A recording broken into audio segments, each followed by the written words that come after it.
I'm Helen Pollard. This video is aimed at parents who are about to make an application for their child to have a place at a state school in England. I'm going to take you through 10 potential pitfalls in making this application, and then how you can overcome these pitfalls. So how do I know about this? Well, I spent 14 years managing admissions for a very popular, very large, very oversubscribed state school in England. And in that time, I spoke to many parents whose applications had been unsuccessful because they had fallen into one of these pitfalls. Since leaving the job in that state school, I've set up a consultancy helping people to appeal for a place at a school where their application has been unsuccessful. And clearly, the best approach is never to fall into that situation where your application isn't successful and that you need to appeal. So I'm producing this video to help you have a successful application when you apply for a state school.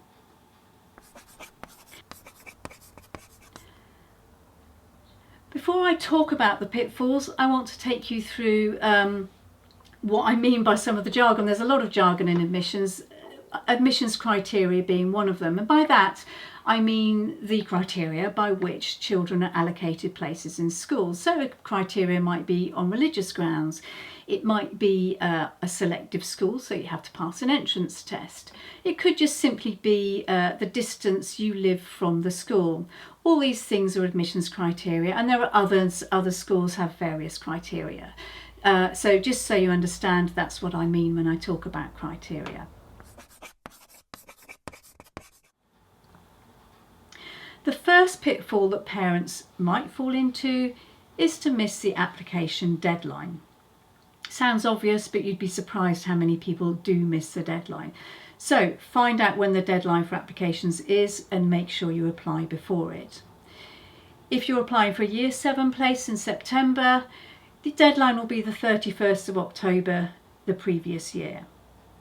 If you're applying for a reception place or Year 3 place, the deadline will be the 15th of January before the September the child is due to start. But do check and be careful about the deadline. Secondly, don't assume that your child can automatically move up to a higher part of the school. Sometimes where there's academies right the way through, or a separate junior school and a separate secondary school, you may need to apply for a place in the higher part of the school.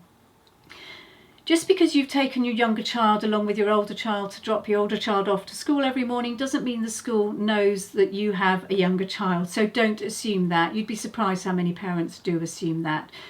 Make sure you know whether or not you need to make an application for your child to move up the school. Thirdly, you need to fill in the right forms. The main form to fill in is a common application form, which is you'll receive from the local authority. And this will give you some preferences. You can state which schools you prefer for your child. But some schools also ask you to fill in a supplementary information form. This is an additional form where they can obtain information about perhaps your religious observance, about your child's success in a test, or anything really, depending on the criteria for that school. If a school does require a supplementary information form and you haven't filled it in, you won't be offered a place. So just check for that and make sure you filled in all the right forms.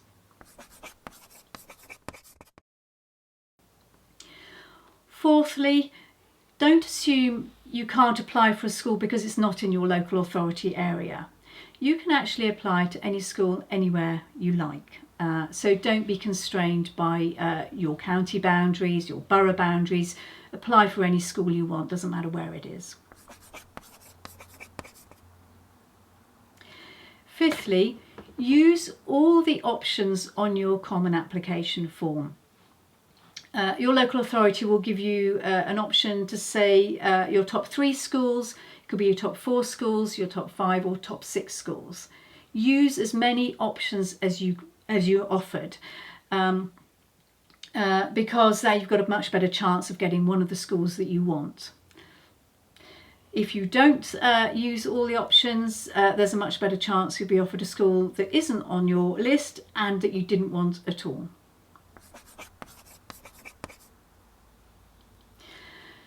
Sixthly, put your first choice school first. Amazing number of parents think, oh, I might not get my place in my first choice school, so I better not put it first. But if you put another school higher and you meet the criteria for that other school, you'll be offered that school. You won't be offered your first choice school, and there's a chance you might have been offered a place at that school if you'd put it first. So put your first choice school first. Seventhly, your child may have a better chance of getting a place at a school if you've been in receipt of school meals in the past, free school meals in the past, or your child is receiving free school meals now. Some schools, including grammar schools, will give a higher priority to children who receive free school meals or are entitled to pupil premium. Eighthly, moving house. You may be moving house during the application process. Check with your local authority which address they will accept. It may be you want them to use the old address or the new address. All local authorities are different, so it's as well to be aware of what their criteria are in terms of using address. They might want evidence of a rental agreement, or they might want evidence of dates of completion if you're buying a house. But again, check with the local authority what their criteria are there. Ninthly, some parents were split up and they share the care of their child. The child will spend 50% with one parent of their time with one parent and 50% of their time with another parent. Different local authorities have different approaches for which address they will use. Some local authorities will use the address of the parent that receives the child benefit for the child. That might not be the address that you want them to use. So plan ahead. It may be you can change the address, the payment details for the child benefit to the advantage of the application. So do be aware of that when you make the application.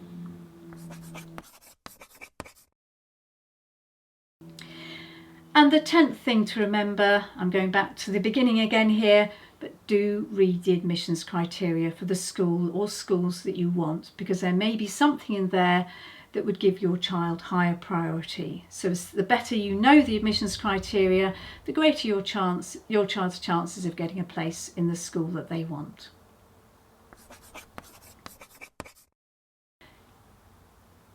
As well as helping with parents with appeals as part of my consultancy business, I can also help parents through the application process. So that's something you can look up. The information is in my YouTube write-up.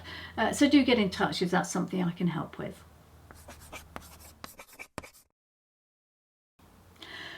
I hope you found this information helpful, and I wish you every success with making the application for a school place for your child. I hope you make a successful application.